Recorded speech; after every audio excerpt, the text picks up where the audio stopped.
Well, this is some of the most fun I've had watching the Royals in the last couple of weeks. Let's talk about it. You are listening to KC Sports Network, the #1 podcast network for today's Kansas City sports fans. With former players from your favorite teams, informed perspectives, and former insiders, this is the place for you. You can find us wherever you listen to podcasts or on our YouTube channel, all over social media, or our morning newsletter, KCSN Daily, dedicated to your Kansas City Chiefs. KC Sports Network is proudly presented by Emprise Bank, your partner in possible.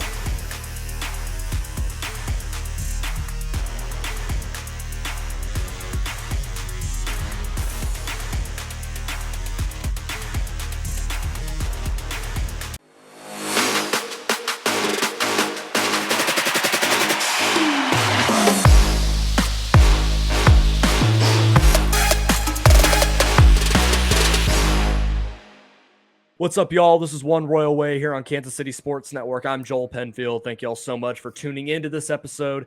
Joining me today to talk about the awesome Kansas City Royals as it sits over the last couple of weeks, Michaela Bennett, brand new at Kansas City Sports Network. She does a show on Saturdays called A Bit of Everything, covering anything that you might have missed for all the great shows we have here at KCSN. Wanted to get her on and promote some of her work as she is here now. How's it going? It's going well. I'm excited to be with KCSN, so it's great to be here. Yeah, absolutely. And her show is sponsored by Charlie Hustle. We are both wearing Charlie Hustle shirts. I got my Monarch shirt here. Then she's got Crown Town. Yeah. There we go. If you like these shirts, go to charliehustle.com.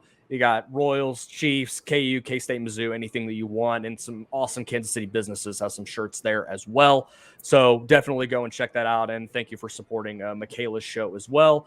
This show is brought to you by Kansas City Strength and Conditioning. Let's hear a quick word from them. From the beginning, we knew right away that we wanted to do strength conditioning and a throwing program for the baseball and softball community.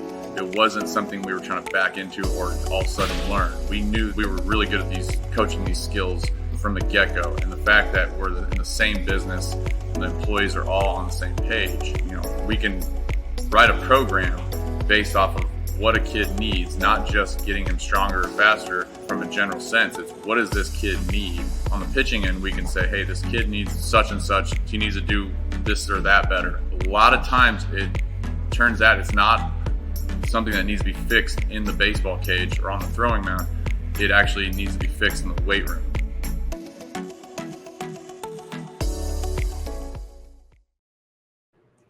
Thank you, as always, to Kansas City Strength and Conditioning for sponsoring this show. Be sure to check them out. You have a baseball or softball player in the area that needs a place to train. Now, I have had so much fun, really, since the All-Star break, watching this team play.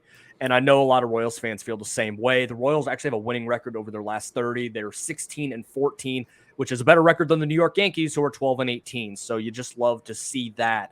They played an awesome series against the Red Sox, winning 3 of 4. They've currently won 2 out of the 4 against the Chicago White Sox. An awesome win last night. The main reason they're winning right now is because these young guys are getting an opportunity. And they're putting 5-6 rookies in the lineup at a time, and they're all producing. It's making it a lot of fun because I said back in April that this team was going to be better when they put all the young guys in the lineup and finally stopped playing aging veterans that don't belong on a big league roster or don't belong in this organization at this point. And they're starting to do that. Michaela, what are some of your thoughts on what you've seen the last couple of weeks? It's been a ton of fun, and I've been so excited. Yeah, it's been so much fun to watch. I just think it's like a new bit of energy coming to the club. Even just whenever they went up to Toronto, I think that was just a huge series for the young guys to come up. 10 guys that normally with the club weren't there. And so the young guys came up, they, did what they needed to do. And that was just a lot of fun because it was fresh faces coming to, Kansas City. It was a new lineup. And, ever since then, I think the rookies have really just taken off, and it's so much fun to watch because not only are they so good at what they do, but it's just things that we haven't really seen before. It's not, stale. It's not the same old Royals. It's just some new, fresh things. Obviously Bobby Witt is just incredible, but seeing, other guys like Vinny just hitting so well. You got Nate Eaton, you got Michael, you got so many guys that have been doing so well in the system now coming up and the fans actually being able to watch, like, oh wow, this is from our farm system, this is what we've had. It's really fun to see. And so I think, obviously the guys are young, they're going to make some mistakes, but it's just so incredible and so much fun to see what type of energy, and they really do play like they love the game. And I think that's something that the fans love to see. I don't think it's a coincidence that we saw the young guys start to really take that leap in Toronto. And a lot of it, I believe, has to do with the clubhouse leadership. And we've seen the vibe shift a little bit. In that Toronto series, really, Nicky Lopez kind of took over as that leader, de facto guy in the clubhouse. Now, Salvador Perez wasn't there, but I don't think Salvador Perez is very much like the consummate professional on the field. I don't know if he's truly like the rah-rah guy in the clubhouse. Doesn't seem that way. Yeah. But over the last few weeks, we've seen Nicky kind of be that guy. And Michael Massey, in his post-game interview last night with Joel Goldberg, talk about Vinny getting the guys going yesterday. We're seeing the leadership shifting now. And really, since the trade deadline, we've seen guys look like they're having fun again. And I think a lot of that has to do with a certain guy getting traded up north, that he's no longer there. And a lot of the issues we heard early on was it was a quiet, tense, awkward clubhouse. Guys were just kind of there. And now that I'm just going to say it, now that Whit Merrifield's gone, it feels like guys are having fun again and guys are excited to be there. And the leadership is different and it's leading to more wins. What a concept that is. When you play free, loose, and you're having a good time, winning comes along with that. So it's exciting to see that shift, because we saw that with the core of Hosmer, Moose, Kane, Salvi. When they came up, those guys became the leaders and they kind of had a fun, loose clubhouse and they had a good time and they were winning while they were doing it. We're starting to see that again in its infancy. And that's a really good sign for the future. Yeah, definitely. And I think a lot of people are kind of wanting to tiptoe around, Whit going up and leaving. And I think it has made a difference. I think there were some things in the clubhouse that, like you said, just didn't vibe. The morale wasn't there. And now that the young guys are all there, it's just kind of, they're all on the same page. They're all playing as a team. There's no like one person that it's all about. And they're playing well. And so they're going out, they came in the system all together. They've not necessarily grown up, but they've been playing together the last few years. And now they're all on the show together playing. And I think they're having so much fun. And it's more of a team than necessarily just one person trying to go out there and do what's best for them. Well, and some of this too, these guys weren't all on these teams at the same time, but they played together in between high A, double A, and triple A last season.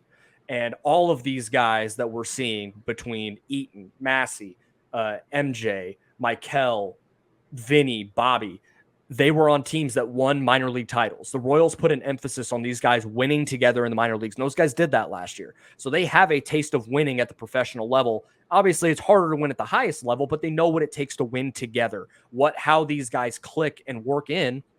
And we're starting to see that come to fruition. And these guys are going to take their lumps. They all will. They're all rookies at the big league level. But to see this all coming together at once, the Royals have scored 34 runs since the start of the Red Sox series last Thursday to now. 32 of those runs, sans a Salvador Perez 3-run home run on Friday, have been driven in by rookies. That's not nothing. It's not just the Royals throwing these guys in the lineup and seeing what happens. These guys are in the lineup and they're producing and they're being a part of a winning team at this point. Is this going to magically turn around the season and they're going to, win 75, 80 games? No. But can they get to 70 wins and have a really hot last 2 months and give yourself a ton of momentum going into next season with a core intact that is legitimate? Absolutely. Yeah. And I think, talking about the offensive bats, one thing that I know Vinny has said is that, he's more patient. He's not going to swing, at a ball that he knows he can't hit. And so they're more patient. They're actually hitting balls that they can hit now. They're making smarter decisions at the plate. And I think that's something that the Royals haven't necessarily done before. So these younger guys, even if, Vinny's doing that himself, he's telling the other guys, hey, be patient, wait for your pitch. And, it's working well for them. They're getting on base, they're getting hits, they're scoring runs, and they're having fun while doing it. It's a shift in philosophy that the Royals haven't had in a very long time. And we saw this at the minor league level.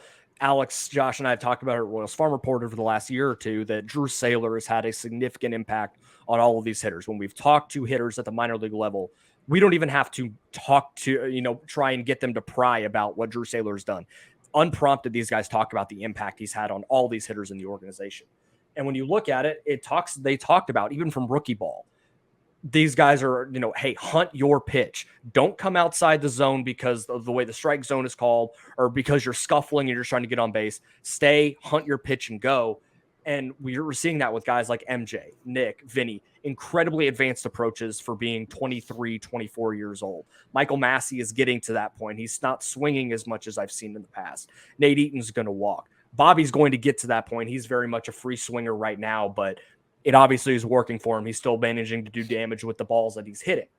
But from an offensive production perspective, Bobby Witt Jr., 106 weighted runs created plus, above league average. MJ Melendez, 115. Small sample for Nate Eaton, but it's 125. Vinny Pasquantino, 103, up from 86 2 days ago. Michael Massey's around 115. All these guys are hitting it at an above average level right now as they're getting their feet wet in the big leagues. That's not nothing, guys. And outside of Salvador Perez, it's just the rookies that are really producing right now. And Kyle Isbell has had a really nice 3 or 4 games. I don't necessarily consider him a rookie because he played a pretty good amount last season and has been with the big league club for almost all of this year. So there's a lot to like going into next year. And as the season comes down the stretch, it's just an exciting brand of baseball that these guys are playing. It was rough there for 2-3 months. It was a chore to come on this podcast and try and find positive things to talk about with this team and not be doom and gloom as the team is almost 30 games below 500 with no end in sight. It's a completely different thing. My tune is entirely changed. I'm not trying to sunshine pump and act like everything is amazing. This team is still almost 20 games below 500, but it's a lot more fun right now to be a Royals fan because we see the future. It's right there in front of us. Yeah, absolutely. And even just not offensively, but defensively, some of the plays that these guys are making in the field is just incredible. And it's so fun to watch that because of their energy. I know there's been times, earlier in the season that I'd watch the games and there would be nothing worth celebrating, 0 runs and nothing crazy in the field, no excitement whatsoever. And it just seemed like the guys went out there every single day, just like, all right, it's another game, we got to get it done.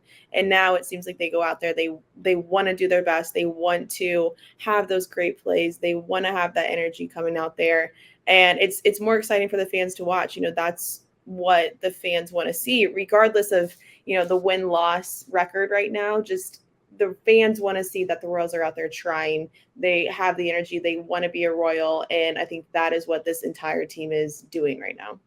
And it's not just the offense, too. The pitching has picked up significantly as well, especially the young starters. Brady Singer looks like the guy coming out of Florida that we thought he could be a mid-rotation, maybe at his ceiling, a number 2 starter in the big leagues. Even when he doesn't have his best stuff, he's still finding a way to get outs and keep the Royals in a ball game. Chris Bubich is really starting to round into form. He's still walking too many guys for my liking, but if you're asking him to be your 5th starter and have an ERA since he came back from Omaha, I believe it's like 8-9 starts, maybe even a little bit more, but ERA is just south of 4. That's perfectly fine. The strikeouts are starting to come for him. He's throwing his fastball with more conviction. That's what you really like to see. He wasn't doing that earlier in the year. He was spraying the ball all over the place, walking the world, and couldn't get out of the first inning in 2 starts. That's not great. Daniel Lynch is starting to throw with more conviction. Seems like he's over the blister issues, and he's starting to become the guy that I thought he could be. We're still got a little ways to go on him, but there's a lot of bright spots there. Hopefully Jackson Kowar, John Heasley can find it and go from there. But the pieces are really starting to lock into place now, where you have 3 starters solidified, at least Brad Keller being a 4th, but 3 young guys that we thought could actually be there that are starting to look the part. And so it's all coming together, which to see it all come together at once makes it even more exciting. It's not like the pitching is lagging so far behind at this point that there's no hope for the future. There's at least some there. The hitters are far ahead, but it's not as far ahead as they were a couple months ago. Yeah, absolutely. And I mean, you even have guys coming out of the pen like, Coleman, he's a rookie too. He needs to settle down a little bit and find his stuff and trust his stuff. But whenever he does, it's electric, watching him throw, in the hundreds. I actually, I've seen him through college, and, he was with the Padres coming up. But whenever he made it to Kansas City, it's just been incredible to watch him. And, even against the Sox this series, he's had some pitches where it's like, how is anyone supposed to hit that? So you got the rookies coming out of the pen as well. That's just, incredible. He did that last night. It was the best he's looked in the big leagues all season long. He looked dominant, like a guy that can close out a game for you soon for the Royals. Like his slider was like some NSFW stuff. It was disgusting. And a fastball running up 98, 99. He looked like he was commanding the ball a lot better. And the walks are still concerning for me, but I'm not overly concerned. The stuff is too good and that it's going to play and he's going to be just fine. And he's even calmed down the walks recently. He gave up some hits in the game when he pitched when they sent him out to close out the game on Tuesday in the day game. He was giving up hits. He wasn't walking anybody. So that's a good sign. He has been incredible to watch at times this year. And last night was a really good glimpse of what he can be at the big league level, an overpowering high leverage reliever. Yeah, absolutely. Obviously he's still a rookie, so he's going to learn a lot, but I think it is good having even guys like Greinke in the, clubhouse to teach him a little bit. Greinke knows what it's like to be a young Royal, in the show, and having even that leadership, I think, is great for this year. Whether that's, going to be extended another year or not, we'll see. But I think just having Greinke in there with the pitchers is something really good for their young Royals. Do you think they bring Greinke back? I don't know. I don't see why not necessarily. He's cheap on the payroll right now. He's not, too much. They don't really have a lot of payroll, other than him and Salvi right now. And I think he's a great clubhouse guy. If he wants to stay a Royal, I would love to see him retire a Royal. I grew up watching him, and I think the Royals would love to have him retire in Kansas City. But I think it's up to him if he wants to come back. I think they might offer him, and I don't know where else he would go to get a bigger contract necessarily, but if he wants to stay in Kansas City, I think the option's there for him. Yeah, I mean how old is he? He's 38 years old. He's kind of hanging on, but he still finds a way to pitch and get out there every fifth day for the most part this season. He's pitching 18 games this year, 92 innings. Not striking out anybody, but still is managing to keep the Royals in a game, which is fine by me. If you want to pay him to come back and be your fourth, fifth starter and let him still kind of be that veteran anchor to a still young pitching staff, I'm fine with that idea. You want to bring him back on a similar deal, like a 1 for $11 million with some escalators in there to give him a little bit more, let him ride off into the sunset in his last season. I think that would be, I'm cool with that idea. I didn't have high expectations for Greinke coming into the season anyway. So, and I feel like he has been on par with what I thought he could be. So I have no reason to believe that he can't be the same next year. Yeah, I think he's just pretty consistent. He's not going to, do anything crazy, but he's, a veteran that's going to do what he needs to do. And I think even just having that in the clubhouse right now, especially, like you were saying earlier, Salvi's not really the, clubhouse guy to get everyone all together. He's going to be great for, the post-game celebrations and everything, but not just rallying everything. But as far as also I've seen, pitchers come off the mound and Greinke goes and talks to them right away. He understands what it's like to be there, to have the struggles, because he struggled in Kansas City, originally. Yeah. And he knows what it's like, when the fans are on you, when, mentally you're not doing well either. So just having that, I think, is so valuable that, I'm okay with it being not the best fourth or fifth starter, but he's there for those guys when they come off the mound. Yeah, absolutely. So the homestand's still going, guys. We're recording on Tuesday right around noon. The Royals are going to play the fourth game of their set against the White Sox here in just a little bit, but the Dodgers are going to be in town this weekend. So if you want to watch the best team in baseball, even if you're a casual Royals fan, go watch the Dodgers play. That's going to be a lot of fun. They don't come to Kansas City super often. But if you're looking to take your crew out to the K this summer, be sure to check out our friends at Tickets for Less. Ticketsforless.com has the best selection of tickets for all your favorite sporting events, concerts, and shows, including the Royals. Tickets for Less never charges per ticket fee, saving you big time over the other sites out there. You can save even more when you use our exclusive partner code at checkout. Simply enter code KCSN22 when ordering your seats at ticketsforless.com. That code again is KCSN22. We will be right back after this break. All right, Michaela. So the Royals, like they felt very directionless early in the season. I didn't know that they were going to go full youth movement, even though I was clamoring for it. I know they don't listen to this podcast. I know they weren't going to pay attention to what I had to say. But now that they've done that, it feels like there is a little more of a direction for 2023, and they've invested in these young hitters, and they're all producing. Feels like they're going to be able to move forward in that direction, and they're going to have a ton of payroll flexibility now. You're still paying Salvador Perez a lot. That's fine. I know people think the contract is bad. You keep a guy like Salvador Perez in Kansas City. You don't let him go and play another uniform. I'm cool with overpaying him. There are certain ones that I'm perfectly fine with. You want to bring back Greinke, that's fine. You still have a lot that you can pay with. The Royals are nowhere close to that luxury tax threshold. So if you want to go and spend money this offseason or go and make some trades, you have that opportunity. What kind of strategy would you like to see the Royals employ to make the team better for next year? Yeah, I think they can be a little more aggressive this offseason just because, like you said, they have the money to do it. And fortunately, they have so many guys that can play so many positions right now that, you don't have to just necessarily go for one single position. You can kind of go for best player available, best player that's going to make the team the best rounded out. And then kind of fill the rest of the field accordingly. That's, one thing about these young guys that is so good. And even just the Royals roster in general is that so many guys, can play outfield, can play first base, can play, second and shortstop. They can play third base. They can play wherever, that they aren't stuck in one position. And it gives them a lot of flexibility this offseason. Depending on what happens with Greinke, maybe go get, another starter, maybe, a couple that you can spend some money on, just some more veterans. I think that would be a good strategy. But, I think there's a lot of options for them, and just kind of seeing, who plays well the rest of the season as far as the rookie goes. Also, as far as the farm system, who's ready to come up, next season. I think sometimes, and, maybe you can chime in here too, I think sometimes they bring the guys up a little too early because they don't know what to do with them. You got Michael Massey, who was just killing it. And they were like, he's ready. What else do we do with him? And I think there's some times where, maybe they bring him up too early and they got to send him back down. Obviously they're rookies right now and they might, they're high right now. They might be going low again. So I think it'll kind of see how the rest of the season plays out a little bit to see who's ready for next year to start, in the big leagues.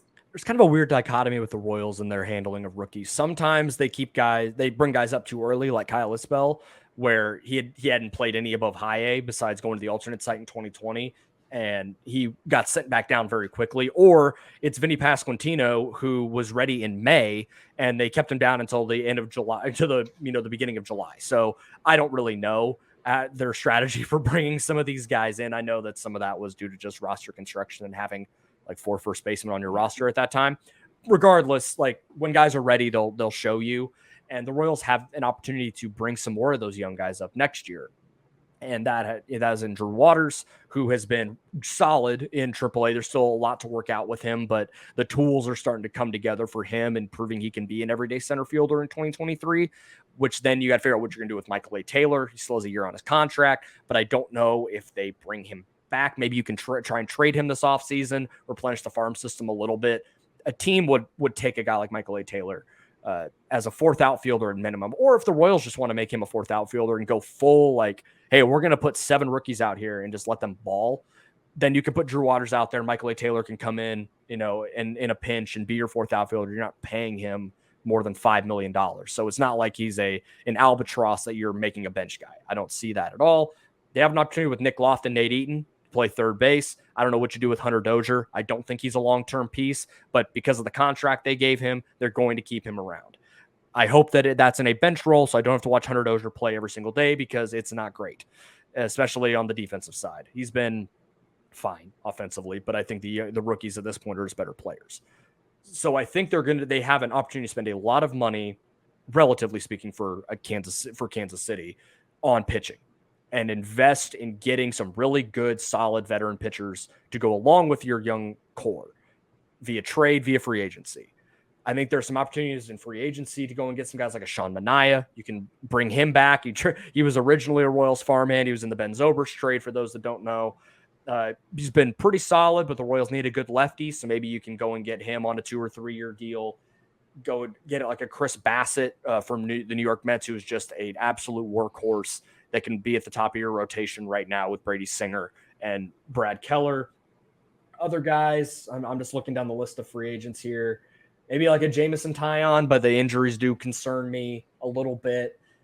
So there's a few guys there. If you really want to go and shell out somebody, you can go get like a Nate Eovaldi or a Carlos Rodon, who are going to get some multi-year deals. Rodon is certainly going to opt out of his contract with San Francisco, so he'll hit the market again.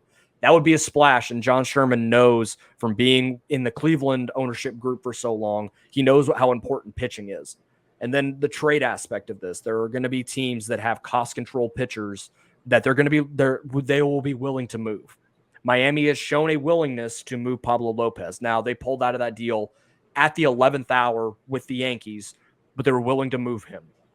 And he still has 2 years left on his deal. He's one of the better pitchers in the National League this year.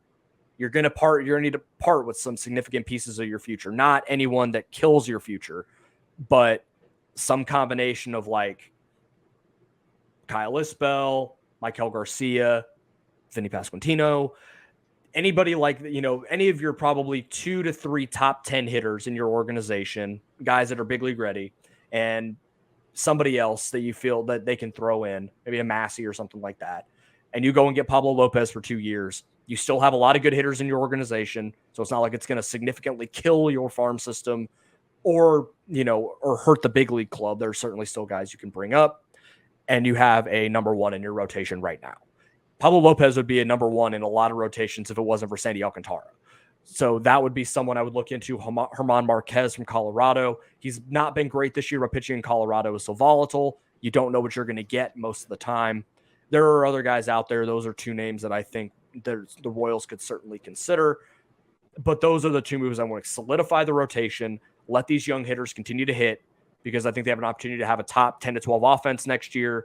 The pitching is the only thing that could hold them back. And solidifying that rotation with something like, if you get a Pablo Lopez and a Sean Manaea, say, and then you add in Brady Singer, Daniel Lynch, and Brad Keller, that's a really solid starting 5. I don't think it's a playoff rotation, but certainly viable and can make the Royals a really nice candidate to sneak into a 3rd wildcard spot if they all hit their potential.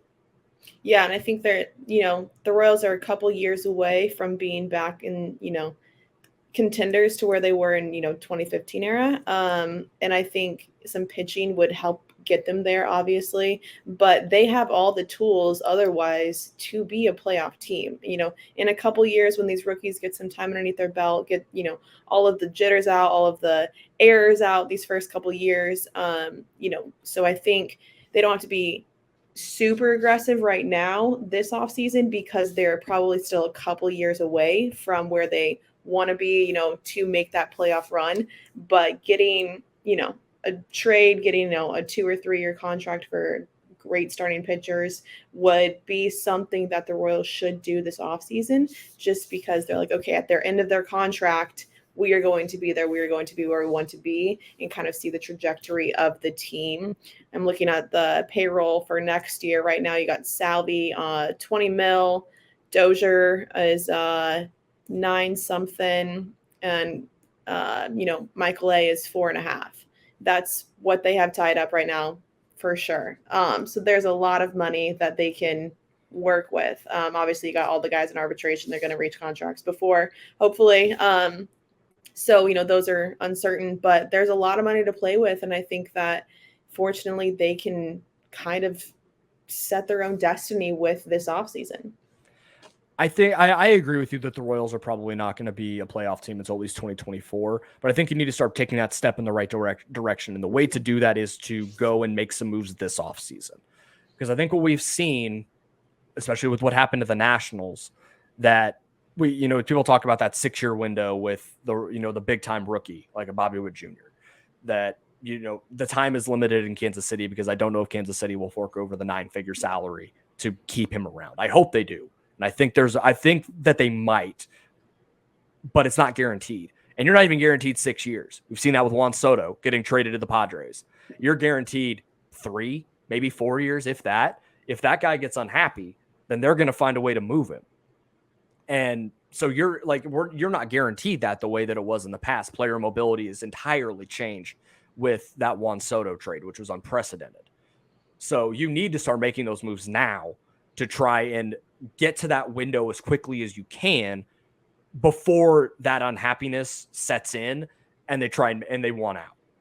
Yeah, definitely. And I think even just where the CBA has kind of been going with the negotiations back and forth, that window is going to be shorter and shorter, going in the future because of how the CBA is going and what the players want their contracts to be. So I would love to see Bobby Witt, in Kansas City for his entire career. I think everyone would, but we'll see if he stays. But I think you're right in the fact that they should make some moves this offseason, but I don't think they should, make moves. I don't think they should put all their eggs in one basket right now or just sell the whole farm just to go full out for, this coming season. I think they're, a year, 2 years away from, a big playoff run, but definitely, maybe even a contender next year, maybe a wild card spot. I think that'd be great, but they shouldn't sell everything just to get, a couple pitchers or something for next year whenever they have a very bright future that they can, kind of use for the next few years. It's going to sting if they go and make a trade for a cost control pitcher that's really good, because you're going to give up somebody, some guys that the fans have already started to fall in love with. That said, like the James Shields trade, like it stung at first, losing Will Myers, losing Jake Odorizzi. Like you gave up what for James Shields? Like, what are we doing? Obviously the trade worked out and it entirely changed the trajectory of the next 3 years. So that's what you have to look at. Yeah, that's what you have to weigh. Do you want to hold on to this, this guy that you believe in, you think can be a part of your future for something that's a little more guaranteed and can help change the trajectory of what your next 2 to 3 years look like in that playoff window? Maybe you're able to open it a little earlier than you thought. So this is why I'm glad I'm not a GM. This is why I'm glad I'm not in the front office trying to make these decisions, because I'm conflicted on what the Royals should do, what I think they should do. But I understand both sides of it, and I know that they're going to make the right decision regardless. But I want to see them be aggressive. I want to see them go and make a move or two that makes people kind of go, huh, the Royals might actually be going for it a little bit, and not just sit back and go, woe is me, small market team. Our hands are tied. We can't spend money. Sure you can. Like, I want to see, like, the Padres were considered small market and they're paying $600 million to 2 players right now. So it can be done.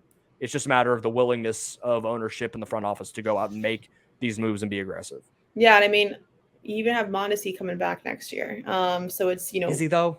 I don't know, so he's one of those guys that he can't ever stay healthy. And no. And it sucks because you can't, like, there's a difference between like a soft tissue injury that we've seen in the past. Like, there is some of the fault of the player for not being in shape and the condition to play. You can't do anything with a torn ACL. Like, that just sucks. Yeah. But at a certain point, he's had one season as an above average hitter. He, even in the 15 games he played this year, was striking out almost 40% of the time. I don't know what's left for him. And having now Bobby and Massey, Nick Lofton's coming up, Nate Eaton has been really good. Nicky Lopez has carved out a role. And he's only got 1 year left. That would be next year. I think he could be a non-tender candidate where they just let him go and maybe a change of scenery helps him. But the Royals are also incredibly loyal to their guys. So I think maybe he ends up, but then again, what do you do with him? Yeah. Mm-hmm. What do you do with him? Where does he go? Like, the rookies have earned their spots and they've proved that they deserve, a spot right there. You're not going to take Nicky out of second or Bobby out of short. So what do you do with Mondesi? And so I think that's just, sometimes there's too many pieces to the puzzle, and if you can't stay healthy, it's just, what do you do with all the chess pieces? And, I've heard people talk about, oh, well, he can go and be your bench guy. He can play third, he can play second, he can play short, play him a couple days a week and see what happens. Long term, I think that's going to be Nicky Lopez's role. Nicky Lopez has been able to stay healthy. Yeah. And I think they're value-wise about the same, maybe. Like, I know Mondesi can hit for more power, but we haven't really seen that the last 2 years.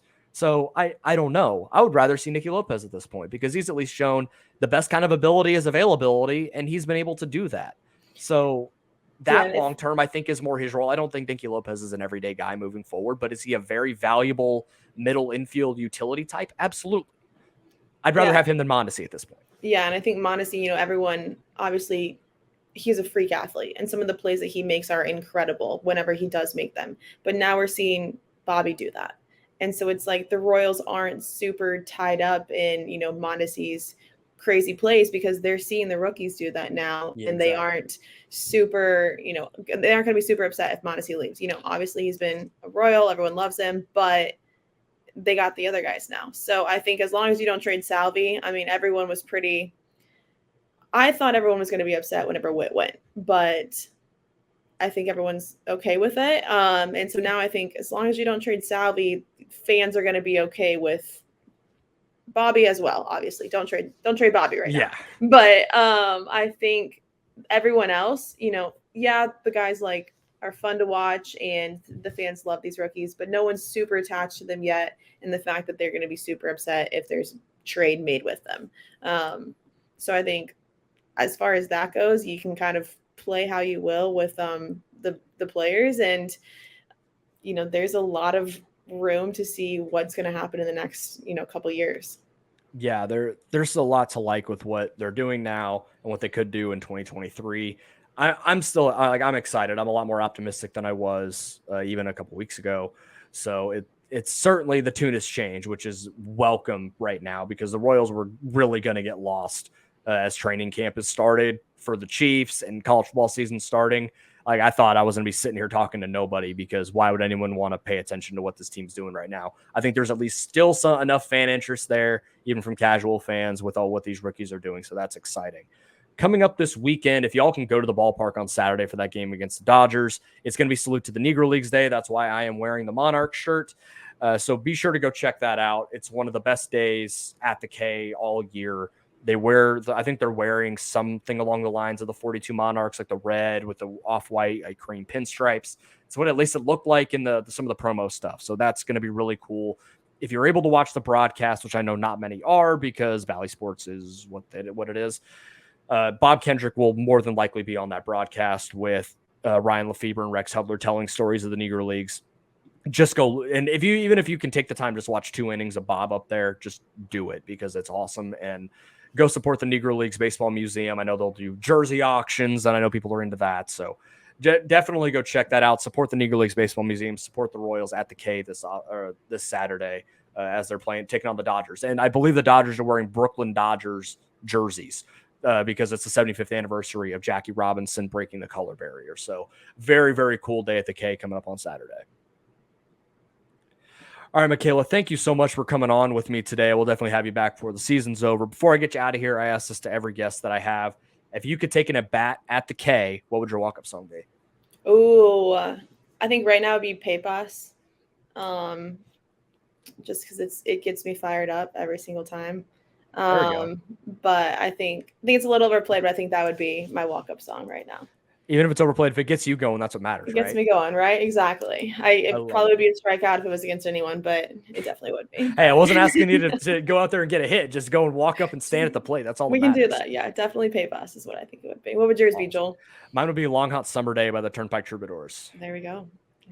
That fiddle intro gets me going. I'm excited. Yeah. I get to see them in Bonner Springs in a couple weeks. So I'm excited. Nice. Very cool. Yeah. Very cool. Yeah. Well go ahead. I'm sorry. Well, I was going to say thanks for having me. It's been great. So. Yeah, absolutely. Thank y'all so much for tuning in. Be sure to subscribe down below, like this video, leave a comment. I go and hop in. If you have any questions about anything we talked about today, be sure to do that.